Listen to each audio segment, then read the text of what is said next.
Hi అండి, welcome back to my YouTube channel. ఈరోజు మీకు పాలకూరతో పాలక్ పన్నీర్ ఎలా చేయాలో ఈ వీడియోలో చెప్తానండి. ముందుగా ఒక గిన్నెలో వాటర్ పోసుకొని స్టవ్ వెలిగించి స్టవ్ పైన పెట్టుకోండి. అందులో ఒక 4 కట్టల పాలకూర కట్టలు వేసి ఒక 2 నిమిషాలు ఉడికించుకోండి. తర్వాత ఉడికిన ఆకును పక్క తీసుకొని ఒక మిక్సీ జార్లో వేసి అందులో పచ్చిమిరపకాయలు, జీడిపప్పు, ఉప్పు వేసి మెత్తగా గ్రైండ్ చేసుకోండి. అదే మిక్సీ జార్లో ఒక 5 టమాటా పండ్లు చిన్న ముక్కలుగా కోసి అందులో వేసుకోండి. ఒకవేళ పెద్దవి అయితే 3 టమాటాలు సరిపోతాయండి. చిన్నవి అయితే ఒక 5 టమాటాలు వేసుకోండి. తర్వాత ఉల్లిగడ్డలు కూడా యాడ్ చేసుకోండి. ఉల్లిగడ్డలు పెద్ద ఉల్లిగడ్డలు అయితే 2 సరిపోతాయండి. చిన్నవి అయితే ఒక 3 సరిపోతాయి. ఉల్లిగడ్డలు చిన్న ముక్కలుగా చేసుకొని అందులో మిక్సీ జార్లో వేసుకోండి.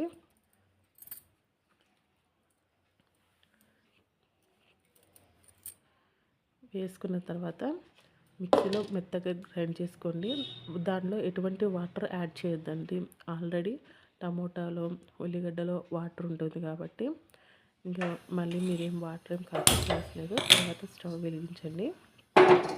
దానిపై కడాయి పెట్టుకోండి. కడాయి బాగా హీట్ అవ్వాలి.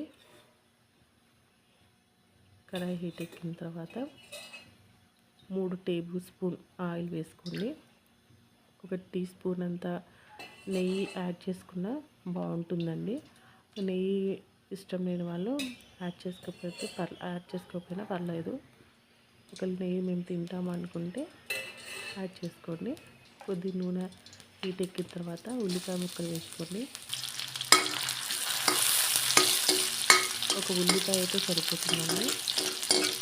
ఉల్లిపాయ వేసిన తర్వాత అవి కొద్దిగా దూరగా వేసిన తర్వాత ఒక టీ స్పూన్ అల్లం పేస్ట్ వేసుకోండి. అల్లం వెల్లుల్లి పేస్ట్ వేసుకోండి. అల్లం వెల్లుల్లి పేస్ట్ పచ్చి వాసన పోయేంత వేగాలనుకుంటున్నారా. అది వేగిన తర్వాత పచ్చి కొత్తిమీర చిన్న ముక్కలుగా చేసుకొని అందులో వేసుకోండి.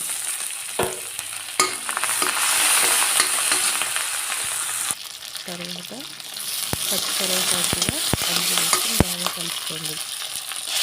తర్వాత ఈ టమాటో కలిపి ఉల్లిగడ్డలు వేసి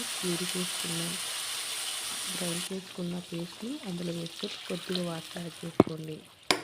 మొత్తం ఒకసారి మంది కలపండి. కలిపిన తర్వాత అందులో 2 టేబుల్ హోమ్మేడ్ గరం మసాలా వేసుకోండి. 2 టేబుల్ స్పూన్ కారము, కొద్దిగా పసుపు, రుచికి సరిపడా ఉప్పు వేసుకొని అంతా ఒకసారి మళ్ళీ కలపండి.